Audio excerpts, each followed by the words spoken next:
Bienvenidos a nuestro podcast La Biblia en un año, día 111. El tema de hoy es las 5 maneras en las que Dios te guía.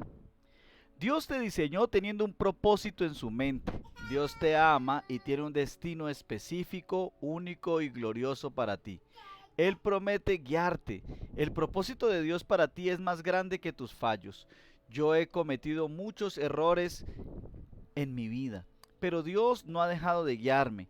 Nuestro automóvil tiene GPS. Cuando hacemos un giro equivocado, recalcula nuestra vida. Nunca se rinde hasta que alcancemos nuestro destino. Puedes ignorarlo o apagarlo, pero si lo sigues, hará que tu viaje sea más agradable y pacífico, y llegará un punto en el que dirá: has llegado a tu destino. Por supuesto, no se trata de una analogía perfecta. Dios no es una máquina, no es un GPS, sino una persona que está con nosotros en el camino. Por lo tanto, debes tener claro que Dios quiere comunicarse contigo y ha prometido guiarte.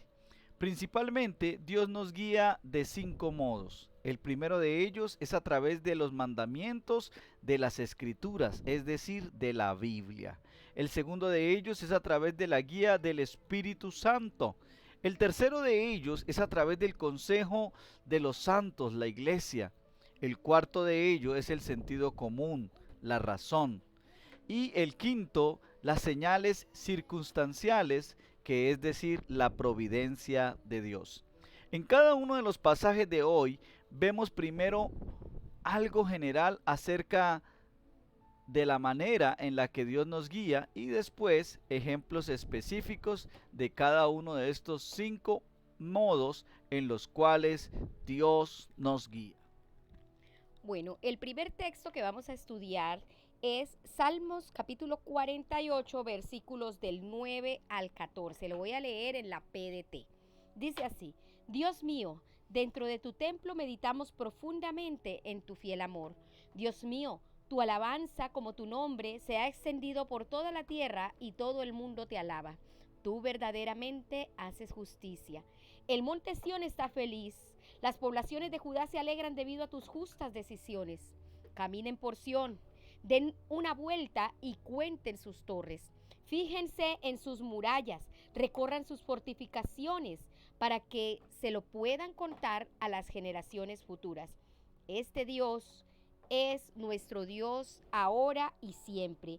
Él nos guiará eternamente. Número 1. La promesa de la guía. Dios promete guiarnos a lo largo de toda nuestra vida. Él nos guiará para siempre.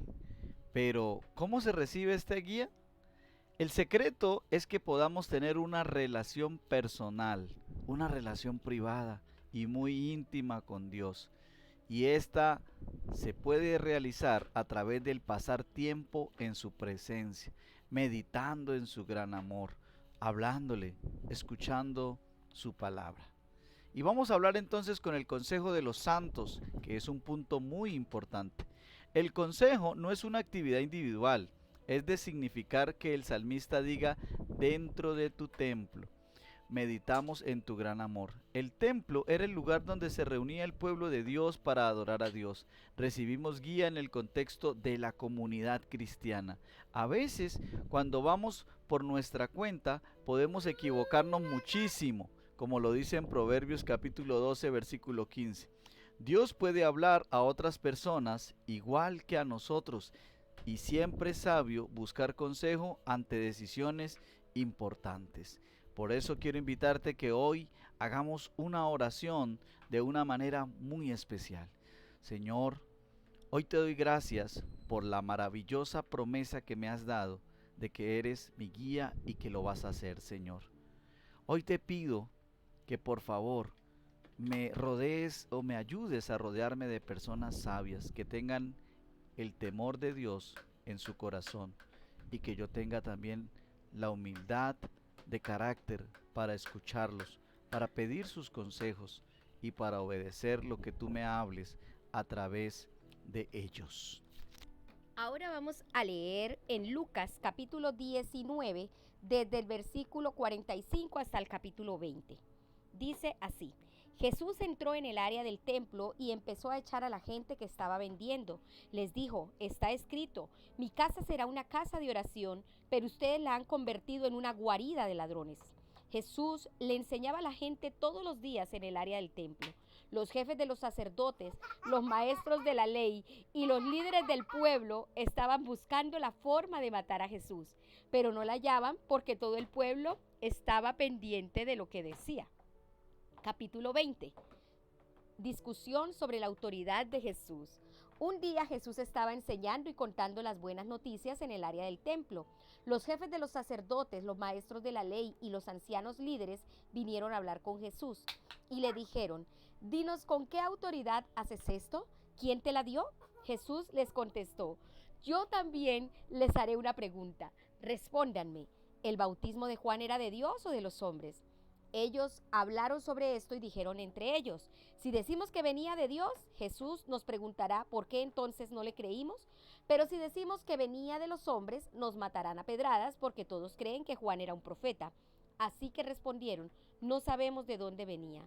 Entonces Jesús les dijo: yo tampoco les voy a decir con qué autoridad hago estas cosas.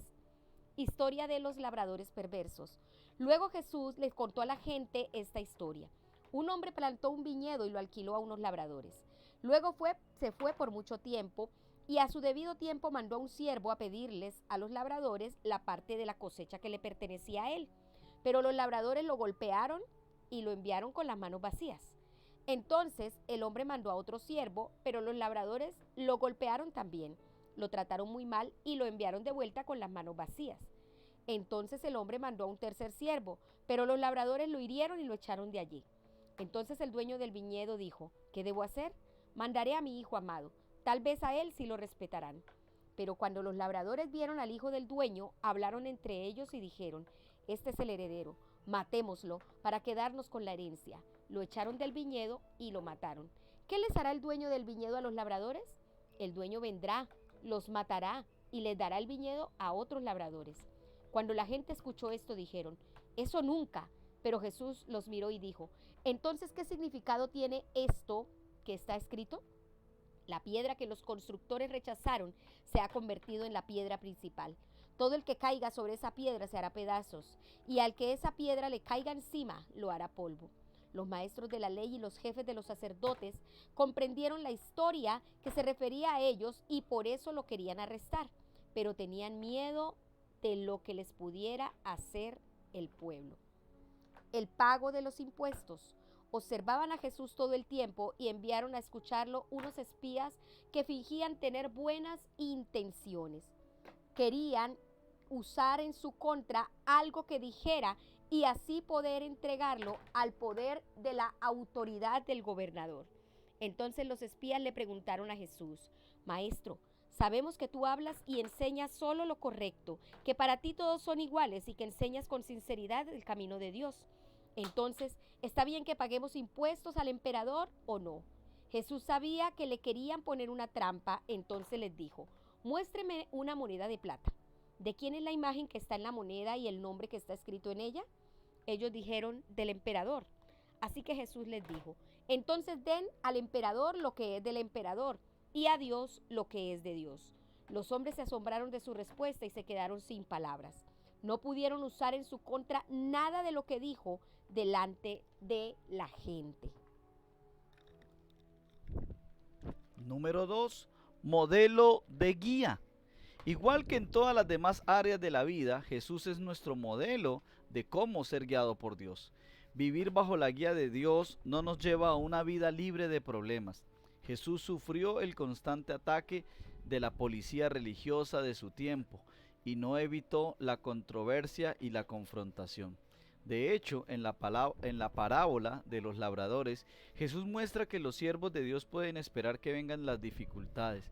Los siervos fueron golpeados, despedidos con la mano vacía, humillados, heridos y expulsados. Cuando se envió al Hijo, ellos lo mataron. La guía divina llevó a Jesús a la cruz, pero también lo llevó a la resurrección. Detrás de todo se escondía el propósito de Dios y su victoria. Lo que Jesús hizo pareció ser un fracaso, pero Jesús logró más con su vida, muerte y resurrección que ninguna otra persona en la historia. Por supuesto, se dice mucho en el Nuevo Testamento sobre la manera en la que Dios guió a Jesús. En el pasaje de hoy vemos el segundo aspecto, que es los mandamientos de las Escrituras, es decir, la Biblia. Sé extremadamente cuidadoso para evitar toda situación en la que el ministerio sea utilizado para ganancia personal. Jesús ve a gente que está intentando ganar dinero a costa de las actividades espirituales. Confronta su obrar con la palabra de Dios diciendo: escrito está, mi casa será casa de oración, pero ustedes la han convertido en cueva de ladrones. La comprensión de la voluntad de Dios que tenía Jesús provino del cuidadoso estudio de las Escrituras. Esta es la manera principal en la que Dios nos guía a todos. La tercera forma en la que Dios nos guía a todos es a través de su Santo Espíritu, es la guía del Espíritu Santo.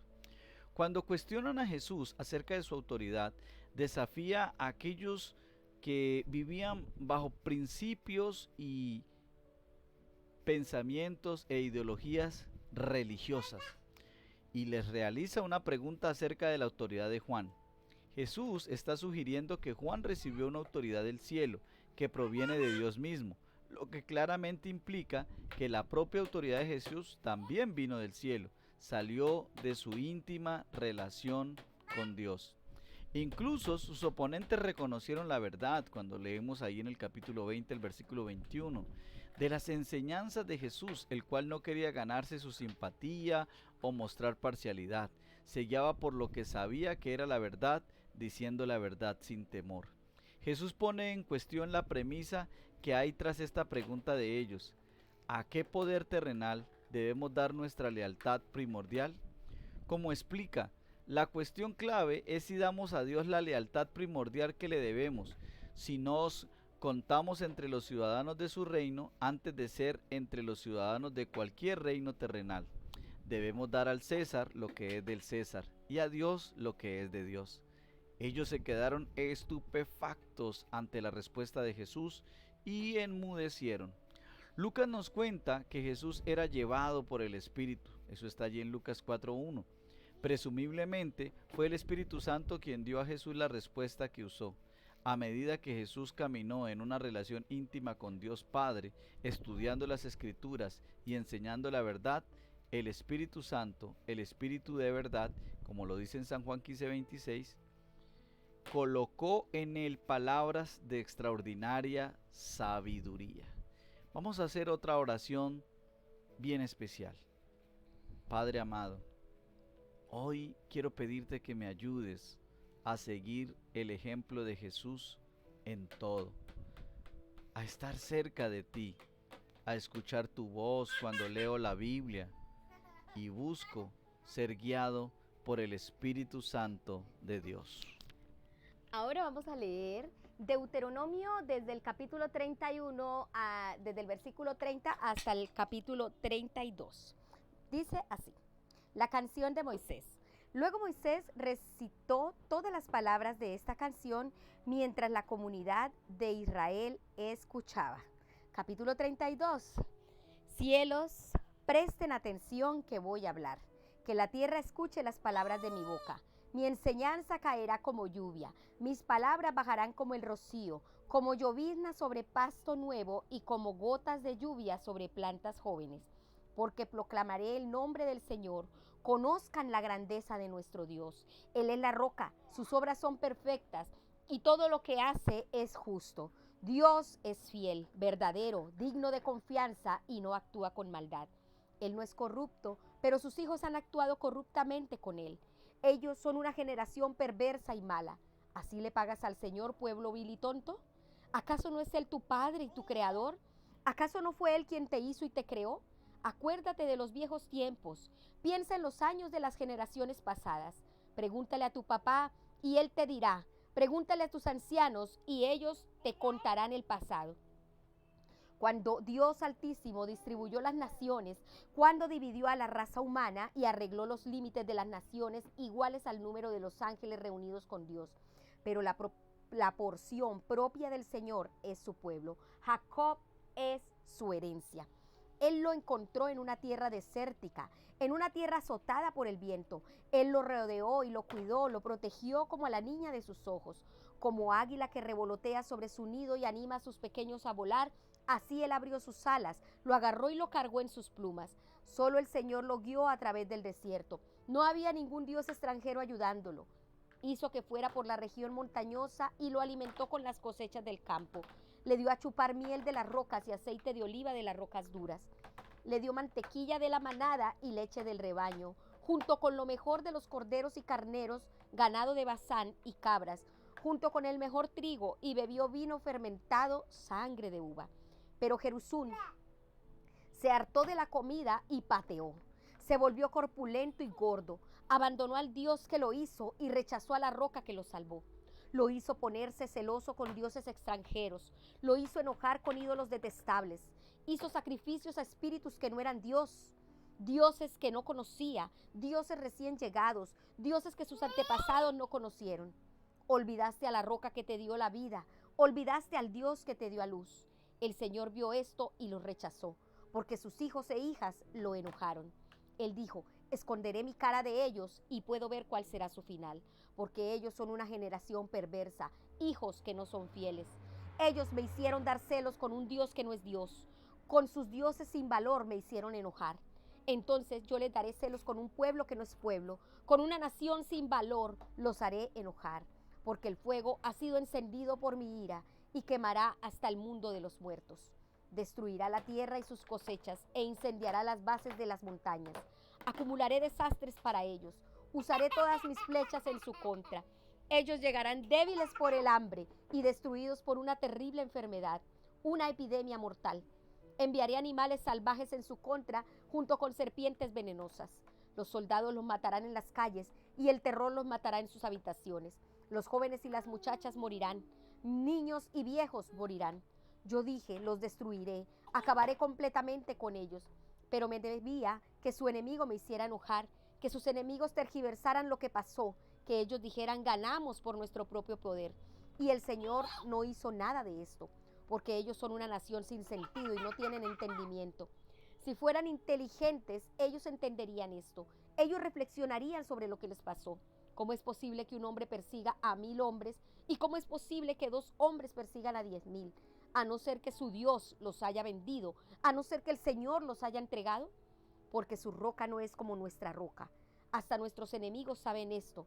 Su vino viene del vino de Sodoma y de los viñedos de Gomorra. Las uvas para ellos son venenosas y sus racimos amargos. El vino es para ellos veneno de serpiente, veneno mortal de cabra. Dios dice: he estado guardando este vino, está guardado en mi bodega, lo usaré para castigarlos y vengarme. En el momento en que resbalarán sus pies, porque está cerca el momento de su desastre. Vendrá pronto su castigo. El Señor hará justicia por su pueblo y tendrá compasión de sus siervos, cuando vea que ya no tienen poder ni gobernante que los ayude a salvarse. Luego dirá: ¿dónde están sus dioses? La roca en que confiaban para que los protegiera. Los dioses que comían lo mejor de sus sacrificios y tomaban el vino de sus ofrendas líquidas. Que se levanten ellos y los ayuden, que ellos los protejan. Vean ahora que yo soy Dios y no hay otro Dios aparte de mí. Yo causo la muerte y mantengo la vida. Yo soy el que hiere y soy el que sana, y nadie puede escapar de mi poder.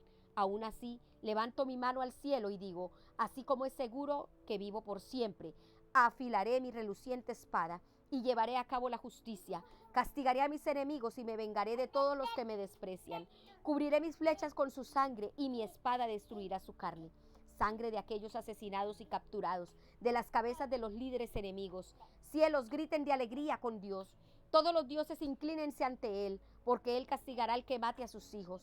Él dará a sus enemigos el castigo que merecen. Dará el pago a los que lo odian y purificará la tierra de su pueblo.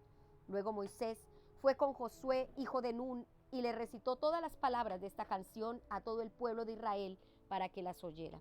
Cuando Moisés acabó de decir todas esas palabras al pueblo de Israel, les dijo: presten atención a todas las palabras que les he dicho hoy. Denlas como mandato a sus hijos para que ellos puedan obedecer cuidadosamente todas las palabras de esta ley. Este no es un mensaje de poca importancia para ustedes, porque su vida depende de él. Y por este mensaje, ustedes permanecerán mucho tiempo en la tierra que está al otro lado del río Jordán y de la cual van a tomar posesión. Moisés en el monte Nebo. El Señor le habló a Moisés ese mismo día y le dijo: sube a la montaña Barín, al monte Nebo, en la tierra de Moab, a través de Jericó, y mira la tierra de Canaán, que les doy en posesión a los israelitas. Morirás en esa montaña que estás a punto de subir, y te reunirás con tus antepasados, así como tu hermano Aarón murió en el monte Hor y se reunió con sus antepasados, porque me fuiste infiel entre los israelitas en las aguas de Meribá, Cades, en el desierto de Sin, y porque no honraste mi santidad entre los israelitas. Así que puedes mirar la tierra a distancia, pero no podrás entrar en ella, en esa tierra que les voy a dar a los israelitas. Número 3. Ejemplo de guía. Hace como un siglo, un barco fue empujado contra las rocas durante una tormenta en Cornwall, en el extremo sureste de Inglaterra. Un marinero de 15 años nadó hasta el resguardo de una roca más allá de la costa, escaló hasta ella y esperó toda la noche hasta ser rescatado a la mañana siguiente. Un reportero lo entrevistó y comentó: tienes que haberte pasado la noche entera temblando mientras te aferrabas a la roca. Sí, respondió el joven marinero, me pasé la noche temblando del frío y de miedo, y añadió, pero la roca no tembló ni una vez. Cuando Moisés se acerca al final de su vida, reflexiona acerca de la manera en la que Dios ha guiado a su pueblo a lo largo de su vida y ha sido su roca. Él es tu roca, es sólido, estable, fiable, siempre el mismo y totalmente confiable. No tiene altibajos como lo tenemos nosotros, puedes confiar en su fidelidad inquebrantable. Siempre estará ahí para ti. Dios no es solo la roca, también es tu Padre. Moisés describió cómo Dios guió y lideró a su pueblo Israel con el amor de un padre. Lo halló en una tierra desolada, en la rugiente soledad del yermo. Lo protegió y lo cuidó, lo guardó como a la niña de sus ojos, como un águila que agita el nido y revolotea sobre sus polluelos, que despliega su plumaje y los lleva sobre sus alas. Solo el Señor lo guiaba. Otro punto importante que vendría siendo como el número 4 en nuestra lista de la forma o de los modos en que Dios nos guía es las señales circunstanciales o la providencia de Dios. Prosigue describiendo cómo Dios en su providencia cuidó a su pueblo. Él lo alimentó, lo nutrió con miel y aceite, con natas y leche, con cebados corderos y cabritos, las mejores espigas de trigo, la sangre espumosa de la uva. Estas fueron las señales providenciales de su presencia con ellos a lo largo de ese desierto. Pero el pueblo de Dios, descrito aquí como Jesurum, que significa el recto, que es Israel, abandonó al Dios que le dio vida y rechazó a la roca, su Salvador. Fue este rechazo el que llevó a que Dios dijera, les voy a dar la espalda, como lo dijo ahí en el versículo 20. Con mucha frecuencia el pecado es lo que nos impide escuchar la voz de Dios. El pecado puede llevar al desastre, como lo vemos en los versículos del 23 al 27. Ahora tenemos el remedio en la muerte y resurrección de Jesús. La sangre de su Hijo Jesucristo nos limpia de todo pecado. Si confesamos nuestros pecados, Dios, que es fiel y justo, nos lo perdonará y nos limpiará de toda maldad. Lo dice allí en la primera carta del apóstol Juan, capítulo 1, versículos 7 y versículo 9. Y el último de la forma en la como Dios, o uno de los modos, el quinto modo en el que Dios nos guía, es a través del sentido común. Cuando caemos, todos lo hacemos, lo más sensato es levantarse rápidamente. Generalmente parte de la guía consiste en hacer lo más sensato. Esta era la queja de Moisés. Como nación son unos insensatos, carecen de discernimiento. Si tan solo fueran sabios y entendieran esto, y comprendieran cuál será su fin. Ahí está en Deuteronomio 32, del versículos 28 y 29. Dios nos hizo unos seres pensantes. Al caminar con Él en una relación de intimidad, Él guía tu mente. Evita tener una super espiritualidad que espere que una voz interna guíe cada pequeño detalle de tu vida. Al final de su cántico, Moisés volvió a la palabra de Dios. Mediten bien en todo lo que les he declarado solemnemente este día, y díganle a sus hijos que obedezcan fielmente todas las palabras de esta ley, porque no son palabras vanas para ustedes, sino que de ellas depende su vida. Versículo 46 y 47. Vamos a hacer una oración en esta mañana. Señor, quiero darte gracias por el modo en el que me has guiado de maneras diferentes, en épocas diferentes de mi vida. Gracias porque has tenido compasión de mí cuando yo he fallado, cuando yo he pecado. Ayúdame a meditar en todas las palabras que has pronunciado, obedecerlas cuidadosamente. Ayúdame, Señor, para que yo pueda llegar a mi destino, y mi destino eres tú, Señor. Muy bien, ahora vamos con el aporte de la pastora Pipa. Dice lo siguiente, tomando Lucas 20 del 20 al 26. A veces me han ofrecido un precio menor si pago en efectivo al comprar o hacer que me arreglen algo. Puede que haya una razón legítima para ello, pero también puede ser que sea porque no quieren declarar sus ingresos al servicio de impuestos. Si Jesús dice que tenemos que pagar nuestros impuestos, entonces tenemos que hacerlo, por más doloroso que nos resulte. Muy bien, recordemos que este devocional fue escrito por el pastor Nicky Gumbel de la iglesia HTB en Londres, y las voces de este podcast son de Marisol Rojas y Luis Alfonso González. Que el Señor les bendiga.